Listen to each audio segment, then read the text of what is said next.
Here's our agenda. We'll talk about the team, kind of our phase 1 and phase 2 highlights, and then we'll do a walkthrough.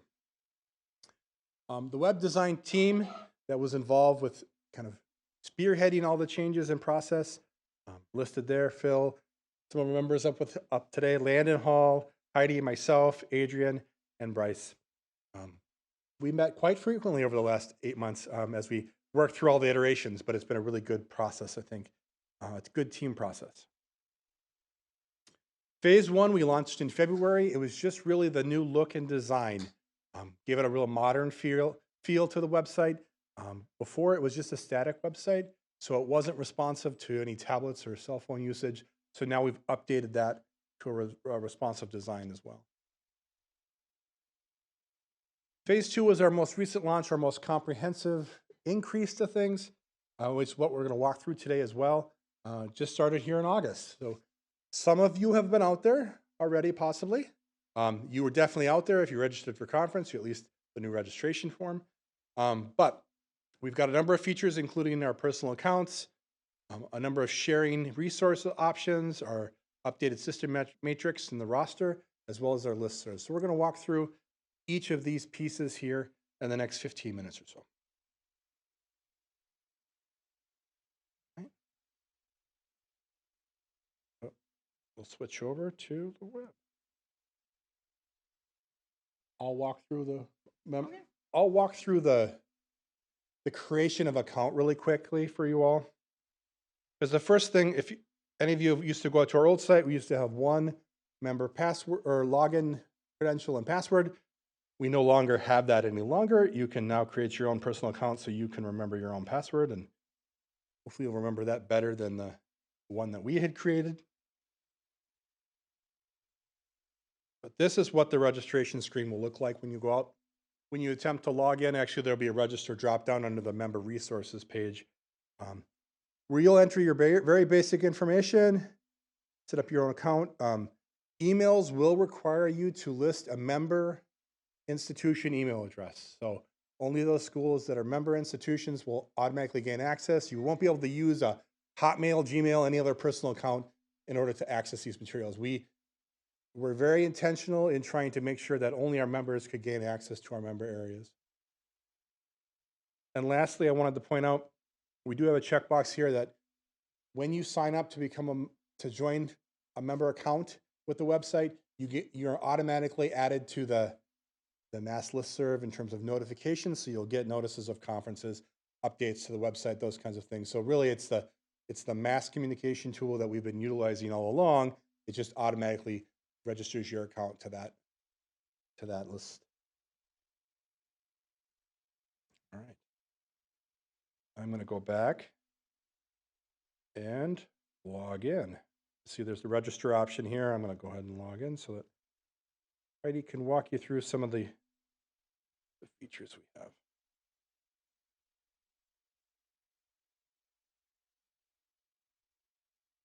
So one of the things that was nice was back when we would have Umbug conferences and everyone would upload their presentations after the fact. We would get an email from Phil with the username and password, which was the same for everybody. And I don't know about you, but it got lost in my email. And then when I finally would, maybe want to reference a presentation from previous conferences, I would never remember where that would be. The nice thing about this is that you're logged in as yourself. Therefore, you can just have that username saved off in your browser or LastPass or whatever. And now you have all these resources at your fingertips. Again, what is nice, having it behind that login, is it does have everyone's contact information who when you sign up to register.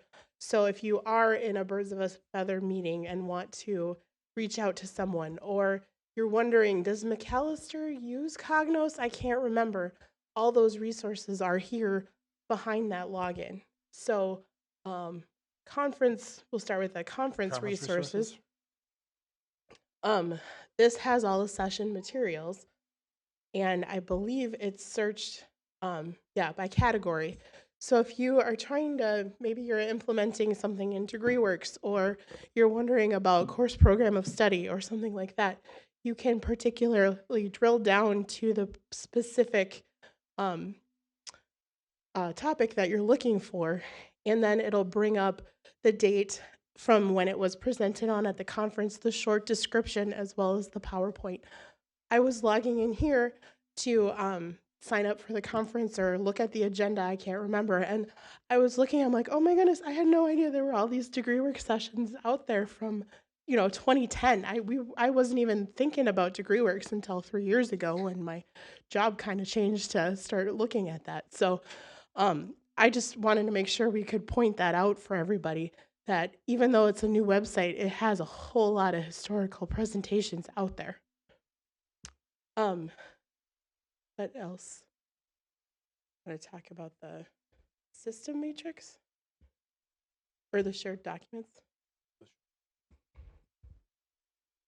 I have to remember what this is. So here we have the different categories at the top.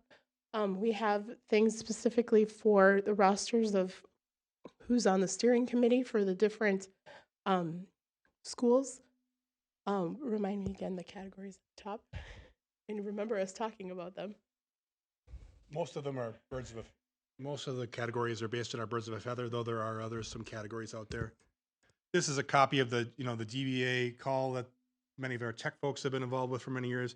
They've already posted some minutes out there. It's mainly like a document share. So not, I mean, the previous one was more of PowerPoints of previous conference presentations, whereas this is more of a, hey, I want to share my financial aid test plan or something like that, that you can have that. And then we have the different, the different categories across the top. If we missed a category, because our web design team was trying to come up with those different categories. And, technical can mean a lot of different things to a lot of different people. So we were trying to divvy it up to make the most sense. But if you have any sort of feedback, we would love to hear from you guys. So we'll have this session obviously out on the website, as well as a evaluation. Phil's shaking his head. So you can upload files here. And then the system matrix. This I didn't even know existed until a year ago. But one of the things with the redesign is we had asked the steering committee to go out to their school and update their system matrix so we could get specifics as far as what school uses what programs. So obviously we're all using Banner, that's kind of why we're here. But who uses DegreeWorks? Who uses Argos? Who uses Cognos? Who uses you can see here the different examples. My mind is going blank, I'm sorry. And then it also has the contact information for the steering team. So those of us on the steering team, even if we're not directly involved in it, we know who we can contact at our school. So I was getting questions from schools about some program that our law school uses. So I of course didn't have the answer, but I at least could provide who on my campus to help out and talk to that specific person. So this, I think, is one of the things that a lot of people don't know exists out here that is extremely helpful.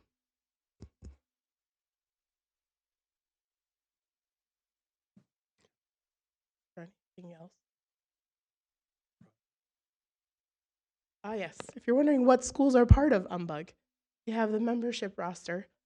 And then as far as who from each institution has attended an Umbug session, we have this master list.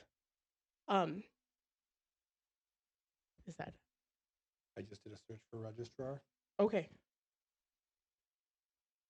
So again, if you want to, is it when they create an account they get added to this list? Perfect.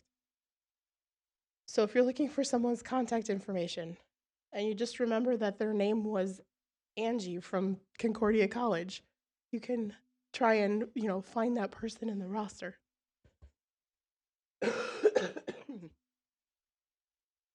The nice thing about this is also is that it has some of the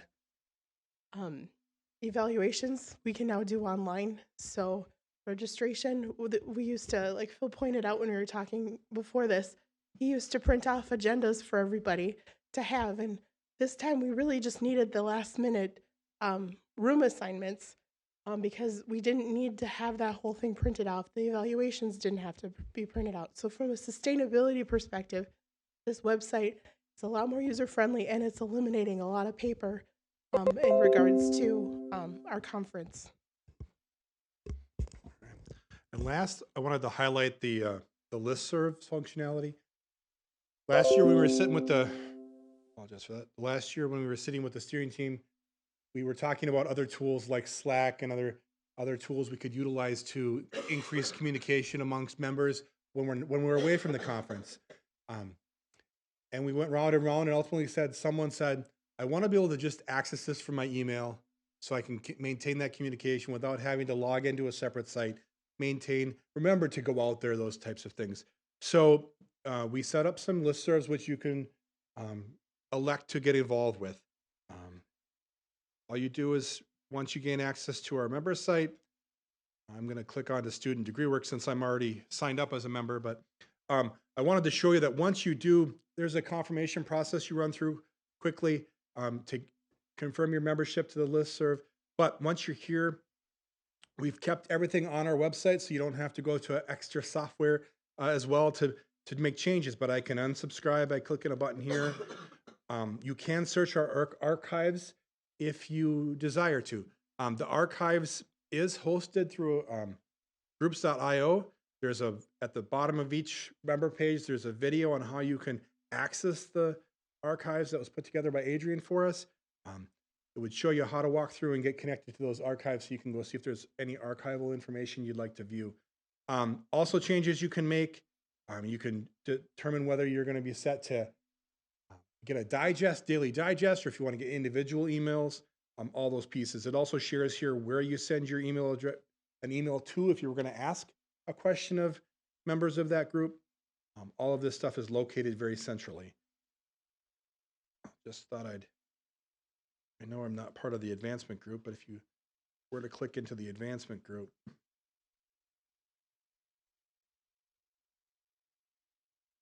the subscribe button is here as well. And I believe I'm going to just show the profile as well. And the reason I'm bringing up the profile is your profile, if you were to go to edit profile, will allow you to edit your profile that you created. But the other neat kind of thing here is that it'll show you all the listservs that you're subscribed to. You can also gain instant access to those so you can rule yourself. So those are kind of the highlights of the listserv piece as well. So we tried to make things really as user-friendly as possible, but we're always taking feedback. Please send any info or any requests to info.umbug.org, and we'll get those funneled through. But are there any questions of kind of our new functionality and highlights? Those are the 5 major areas. So we just wanted to share with folks, but we do have some time for any questions if people have about the website and what's out there.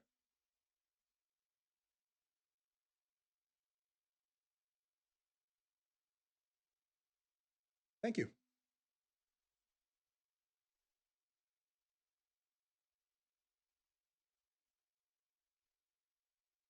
Well, the first step is to get them out there to make their own account and then just subscribe.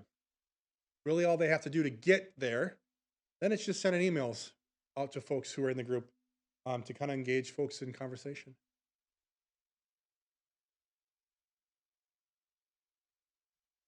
That sounds easy, but I know since we sent several notices out about our site, we only have a handful of people who are out here actively have accounts. I don't know how actively they're using it, but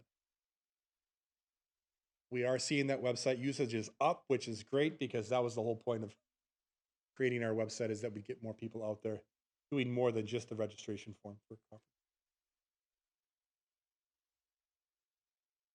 Any other questions? Yes.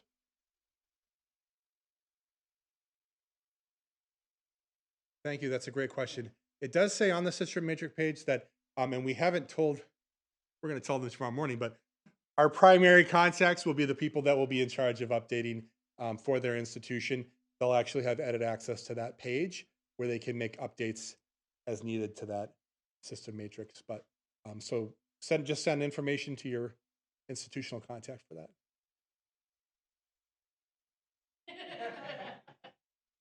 Congratulations.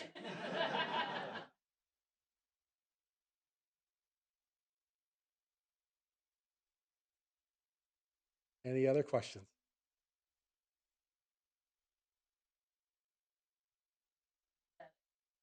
I think it's fantastic.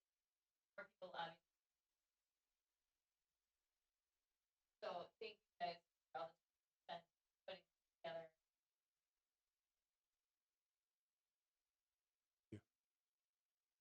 All right, thank you all.